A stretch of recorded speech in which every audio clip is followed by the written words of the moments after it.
எல்லாருக்கும் வணக்கம். இன்றைக்கி பார்க்க போகிறது என்ன அப்படின்னா, இது ஒரு ஷார்ட் ரீடிங் தான் பண்ணணும்னு நினச்சேன். இது ஒரு ப்ரெடிக்ஷன், பட் இதில் ஒரு ஸ்டோரி மாதிரி தெரியுது. ஸோ இது எப்படி இருக்குது அப்படின்னா, இப்போ செப்ரேஷனில் இருக்கலாம், இப்போ பேசிக்காமல் இருக்கலாம், பட் அந்த ரிலேஷன்ஷிப் இப்படியே இருந்திருக்கு அப்படின்னா ஒரு சோல்மேட் எனர்ஜி தான் எனக்கு வருது. ஒரு டிவைன் கனெக்டிவிட்டி அப்படின்னு கூட சொல்லலாம். இப்போ கூட அந்த பியூர் லவ் உங்கள்கிட்டையும் இல்லை அந்த பர்சனுக்கு உங்கள் மேலே இருக்குது. ஸோ இது ஒரு உருக்கமான ஒரு ரிலேஷன்ஷிப் அப்படின்னு சொல்லலாம். இங்கே ஒரு லவ் அப்படின்றது ஒரு மியூச்சுவல் பாண்டிங் அப்படின்றது இங்கே இருக்குது ரெண்டு பேருக்குமே. பட் ஏதோ ஒரு சூழ்நிலை காரணத்துக்காக இப்போ நீங்கள் பிரிஞ்சு இருக்கீங்க. இது ரிலேஷன்ஷிப்பில் இருக்கலாம், இல்லை ஃபேமிலி கனெக்ஷன் இருக்கலாம், சிலருக்கு ஃப்ரெண்ட்ஷிப்பில் இருக்கலாம். பட் இப்போ நீங்கள் பிரிஞ்சு இருக்கீங்க. ஆனால் ஆரம்பத்தில் உங்களுடைய லவ் அப்படின்றது நீங்கள் காமிச்சிருக்கீங்க. பட் இப்போ சில சூழல்களால் உங்களால் ஒரு கண்டினியூவேஷன் இல்லாமல் இந்த ரிலேஷன்ஷிப் இருக்குது. பட் மனசில் அந்த அன்பு, அந்த பிரியம் அப்படின்றது இப்போவும் அந்த பர்சன் நினைக்கும் போது நீங்கள் வச்சுருக்கீங்க. அதே மாதிரி அந்த பர்சனும் உங்களை நினைக்கும் போது அந்த பிரியம் அப்படின்றது தெரியுது. ஃபஸ்ட்டு பாயிண்ட் என்ன அப்படின்னா ஹார்மனி. ஸோ இங்கே அந்த டியூனிங் அப்படின்றது உங்கள் ரெண்டு பேருக்குமே இருந்திருக்கு. பட் ஒரு பிரிஞ்சு போகணும் அப்படின்ற ஒரு சிச்சுவேஷன் உங்கள் ரெண்டு பேருக்குமே க்ரியேட் ஆகிருக்கு லைஃப்பில். இந்த ஹார்மனி இருந்திருக்கு. ஓகே, அதுக்காகத்தான் நான் சொன்னேன் இது ஒரு சோல்மேட் கனெக்ஷன், ஒரு டிவைன் கனெக்ஷன் அப்படின்றது. தூரமாக இருந்தாலும் அந்த அன்பு அப்படின்றது குறையலை. இப்போ கூட அவங்களுடைய மெமரிஸ் அப்படின்றது உங்களுக்கு இருக்குது. நீங்கள் இருந்த அந்த லைஃப் டைம் நினச்சி பார்த்துட்ருக்கீங்க. செகண்ட் என்ன மெசேஜ் அப்படின்னா லாயல்ட்டி வந்திருக்கு. Standing by each other through thick and thin அப்படின்றது வந்திருக்கு. ஸோ இது என்ன மீன் கொடுக்குது அப்படின்னா, உங்களுடைய கஷ்ட காலத்தில் இல்லை அந்த பர்சனுடைய கஷ்ட காலத்தில் நீங்கள் ரெண்டு பேருமே ஒரு உறுதுணையாக இருந்திருக்கீங்க, ஒரு சப்போர்ட்டிவாக இருந்திருக்கீங்க, ஹெல்ப் பண்ணியிருக்கீங்க. உங்களுடைய பாண்டிங் அந்த டைமில் ரொம்ப ரொம்ப ஒரு மெயின் ரோலாக உங்களுக்கும் சரி அந்த பர்சனுக்கும் சரி இருந்திருக்கு. So true love and devotion அப்படின்றது வந்திருக்கு. அந்த லாயல்ட்டி அப்படின்றது இது ஒரு இறைவனால் கனெக்ட் பண்ணப்பட்ட ஒரு பாண்டிங் அப்படின்னு சொல்லலாம். ஸோ இந்த லைஃப் டைமில் நீங்கள் மீட் பண்ணணும். இந்த கர்மா அந்த ஈக்குவல் கர்மா அப்படின்னு சொல்லலாம். ஈக்குவலி அந்த கனெக்டிவிட்டி அப்படின்றது உங்களுக்கு அந்த மேட்ச் ஆகிருக்கு. ஸோ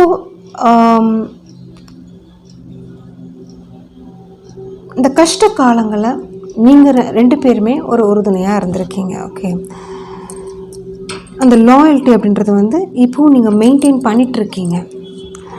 ஸோ தேர்ட் ஒன் என்ன அப்படின்னா ரேம்பிளிங் ரோஸ் அப்படின்றது வந்திருக்கு. இவால்விங் அவுட்சைடர்ஸ் அப்படின்றது ஒரு பாயிண்ட் இருக்குது. அதே மாதிரி growing apart or getting some space to think அப்படின்றது வந்திருக்கு. இங்கே எப்படி இருக்குது அப்படின்னா தேர்ட் என்ன வந்திருக்கு அப்படின்னா உங்களுடைய காலச்சூழல் உங்களுக்கு அந்த பிரிவு, அந்த செப்பரேஷன் அப்படின்றது கொடுத்துருக்கு.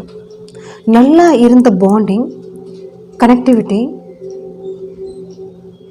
அங்கே மியூச்சுவல் அண்டர்ஸ்டாண்டிங் இருந்தும் உங்களால் அந்த ரிலேஷன்ஷிப்பை கண்டினியூ பண்ண முடியலை. இங்கே க்ரோயிங் அப்பார்ட் அப்படின்றது உங்களுக்கு தனியாக ஒரு ப்ரியாரிட்டி, ஒரு பேஷன், உங்களுடைய இன்ட்ரெஸ்ட் அப்படின்றது இருந்திருக்கும். அதே மாதிரி அந்த பர்சனுக்கும் சேம் திங், பேஷன், ஃபீல்டு, அவங்களுக்கு பிடிச்ச விஷயங்கள் இருந்திருக்கும். ஸோ தனித்தனியாக நீங்கள் உங்களுடைய லைஃப் எப்படி கொண்டு போகணும் அப்படின்ற மாதிரி ஒரு தாட் உங்களுக்கு வந்திருக்கும். அதை நினச்சி உங்களுடைய பாதையை வந்து நீங்கள் சூஸ் பண்ணியிருப்பீங்க. ஸோ மறுபடியும் இந்த ஒரு ரீயூனியன் ஆகணும், இல்லை வந்து இந்த கனெக்டிவிட்டி வந்து ஒரு ரீபர்த் ஆகணும்னா அந்த டைம் வந்து உங்களுக்கு வந்து என்ன சொல்கிறது, ஒன்று வந்து முடிஞ்சிருச்சு, அந்த சைக்கிள் முடிஞ்சிருச்சு. உங்களுக்கு அந்த சைக்கிள் வரணும் இல்லை, அது வந்து ஒரு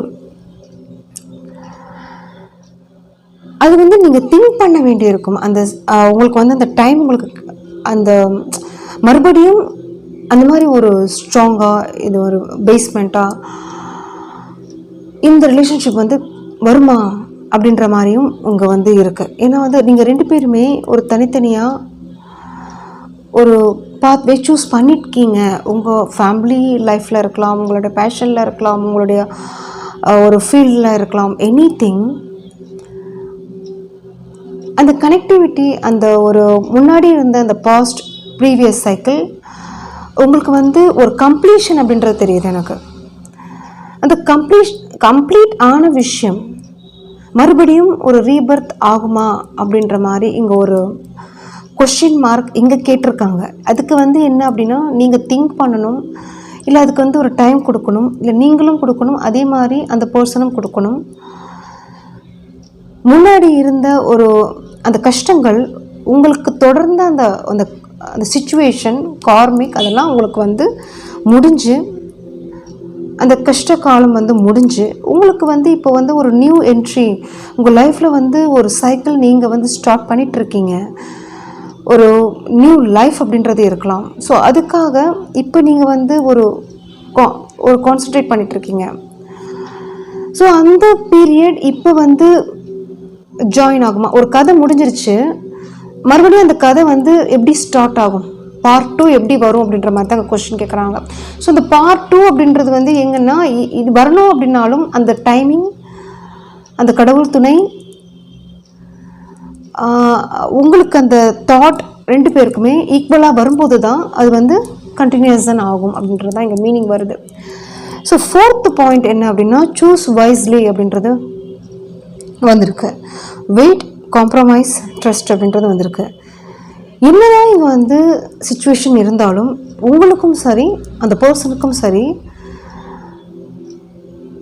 மனசு என்ன சொல்லுது அப்படின்னா, இந்த ரிலேஷன்ஷிப் வந்து ஒரு ரீபர்த் பண்ணணும் அப்படின்ற மாதிரி தான் இங்கே சொல்கிறான்.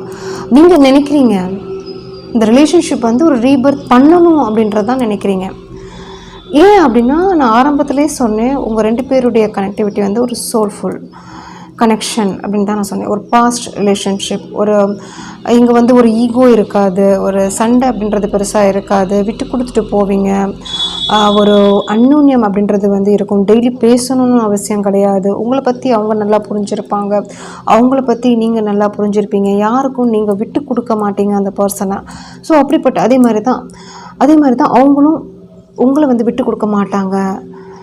ஓகே, ஸோ அந்த டைப் ஆஃப் பாண்டிங் தான் இது. அதனாலேயே என்ன தான் நீங்கள் வந்து 2 பேருமே தனித்தனியாக ஒரு லைஃப் நீங்கள் வந்து உங்களுடைய இன்ட்ரெஸ்ட் வந்து போயிட்டு இருந்தாலும், உங்களுடைய விருப்பங்கள் நீங்கள் வந்து பண்ணிகிட்டு இருந்தாலும், இந்த ஒரு மெமரி இருக்குல்ல, உங்களை எங்கேயும் வந்து ஒரு அது வந்து ரீகால் பண்ணிகிட்டே இருக்குது அப்படின்னு சொல்லலாம். அந்த பர்சன் இப்போ வந்து நம்ம கூட இல்லை, செப்ரேஷனில் இருக்காங்க அப்படின்ற மாதிரி ஒரு ரீகால் பண்ணிகிட்டு இருக்குது. ஸோ இங்கே வந்து என்ன லாஸ்ட் பாயிண்ட் உங்களுக்கு வந்திருக்கு அப்படின்னா, consider long term issues before you commit அப்படின்றது வந்திருக்கு. ஸோ இங்கே வந்து ஒரு இஷ்யூஸ் அப்படின்றது இங்கே இருக்குங்க. உங்களுடைய ரிலேஷன்ஷிப்பில் வந்து இந்த இஷ்யூஸ் எப்படி வேணாலும் இருக்கலாம். சிலருக்கு வந்து ஒர்க்கிங்கில், சிலருக்கு வந்து எக்கனாமிக்கலில், சிலருக்கு வந்து ஃபேமிலியில், சிலருக்கு வந்து ஒரு மறுபடியும் அந்த ஒரு கனெக்டிவிட்டி பண்ணுறதுக்கு ஆசை இருக்குது. பட் அது வந்து ஒரு சங்கோஜம் அப்படின்னு சொல்லுவாங்களா, அதுவும் அங்கே இருக்குது. ஸோ அதெல்லாம் இங்கே நிறைய ஒவ்வொருத்தவங்களுக்கும் ஒரு பாயிண்ட் இருக்கும், ஒவ்வொருத்தவங்களுக்கும் ஒரு சிச்சுவேஷன் வந்து ரிலேட் ஆகும். பட் இங்கே இஷ்யூஸ் இருக்குது அப்படின்னு தான் சொல்கிறாங்க. ஸோ என்ன பண்ணணும் அப்படின்னா, நீங்கள் வந்து இது லாங் டேர்மாக எடுத்துகிட்டு போகிறதுக்கு நினைக்கிறீங்க அப்படின்னா அங்கே இஷ்யூஸ் இருக்குது. அதை நீங்கள் வந்து ஃபேஸ் பண்ணுறதுக்கு ரெடி அப்படின்னா பிஃபோர் யூ கமிட். ஸோ அங்கே வந்து நீங்கள் ஃபேஸ் பண்ணுறதுக்கு ரெடி அப்படின்னா இந்த ரிலேஷன்ஷிப் வந்து கண்டினியூ ஆகும் அப்படின்ற மாதிரி தான் இங்கே ஃபைனல் மெசேஜ் உங்களுக்கு கொடுத்துருக்காங்க. இது வந்து ஒரு பியூட்டிஃபுல்லான பாண்டிங், அதே மாதிரி வந்து ஒரு கண்டினியூஷன் கொடுக்க முடியாத ஒரு பாண்டிங். அப்படிப்பட்ட ஒரு எனர்ஜி தான். அதே மாதிரி இது வந்து சோல்ஃபுல் கனெக்ஷன், ஒரு பாஸ்ட் லைஃப் கனெக்ஷன் அப்படி தான் நான் சொல்லுவேன். ஸோ ஹார்மோனி, லாயல்ட்டி, ஒரு நல்ல ஒரு 2 பேருடைய ஒரு கனெக்டிவிட்டி வந்து ஒரு புனிதம் அப்படின்னு சொல்லலாம், ஒரு உருக்கமான காதல் அப்படின்னு சொல்லலாம். அதுதான் இங்கே வந்து கொடுத்துருக்காங்க. ஸோ இது வந்து யாருக்கு ரெசனேட் ஆகுதோ எடுத்துக்கோங்க. இன்னும் ஒரு பியூட்டிஃபுல்லான மெசேஜஸ் வந்துருந்துச்சு, அதனால தான் நான் வீடியோவாக பண்ணிட்டேன். ஸோ இந்த மெசேஜ் உங்களுக்கு ரெசனேட் ஆச்சு அப்படின்னா லைக், ஷேர், கமெண்ட் பண்ணுங்கள், சப்ஸ்கிரைப் பண்ணுங்கள். தேங்க்யூ.